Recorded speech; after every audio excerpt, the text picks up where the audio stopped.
oo ah urur taagan midnimada Soomaaliyeed haatanna waxaan mikrofoonka ku wareejinayaa garaad Maxamed Cabdilaahi Koreeye Food oo isagoo noo sharaxaya ujeedooyinka SSC guud ahaan mahadnaq soo jeedinaya halkan ku saabsan dadka ka soo qayb galay.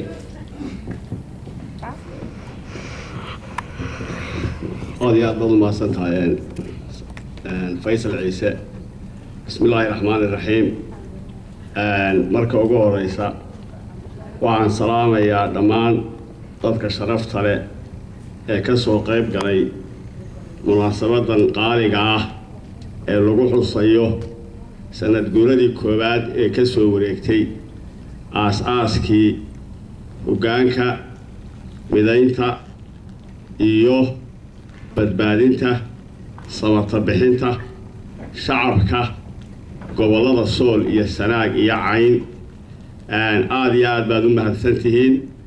dhammaantiin salaanta marka inta kaga gudbo waxaan si gaar ah ugu mahadnaqayaa dadkii inoo fududeeyay abaabulka iyo ka soo qaybgalida xafladan qaadaha leh oo waqtigoodii qaaliga ahaa u lumiyay habeenna badanna u soo jeeday oo ay ugu horeyso qof baan u magacaabayaaye Ayaan Xuseen Salaad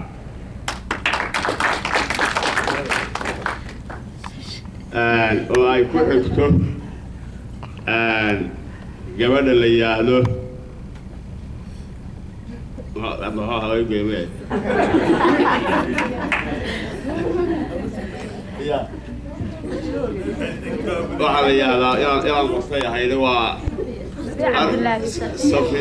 صفية وقت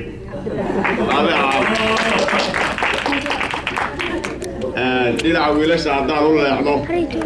وعوقوه هي أحمد فاندي وأهل نيكا يسوي هالهول كان يوسو كريه وقيب لي بحكا قارتي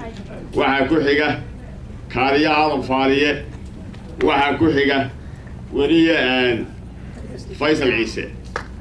dadkaas si gaar ah dad badan oo shaqeeyay waa jiraan laakiin dadkaas si gaar ah u mudan yihiin waxa weeye waqti badan bay geliyeen inay inoo hagaajiyaan oo inoo salaxaan xafladan sharafta iyo qaayaha iyo qiimaha badan inta xafladda marka aan kaga gudbayo salaamaha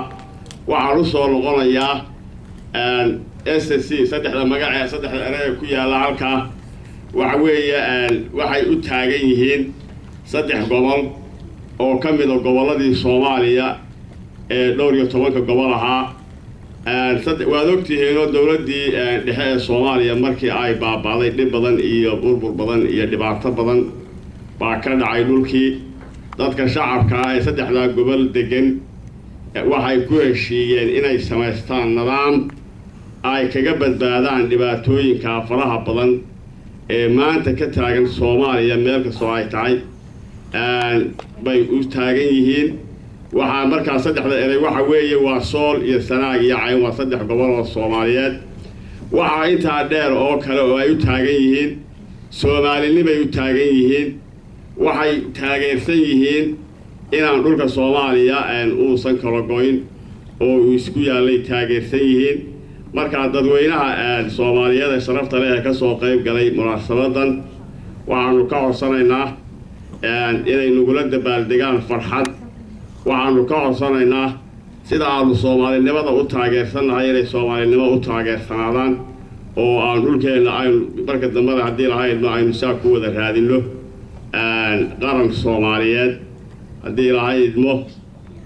marka waxaan kaga baxayaa aad iyo aad baad u mahadsantihiin sida wanaagsan ee sharafta leh ee aad uga soo qayb gasheen xafladan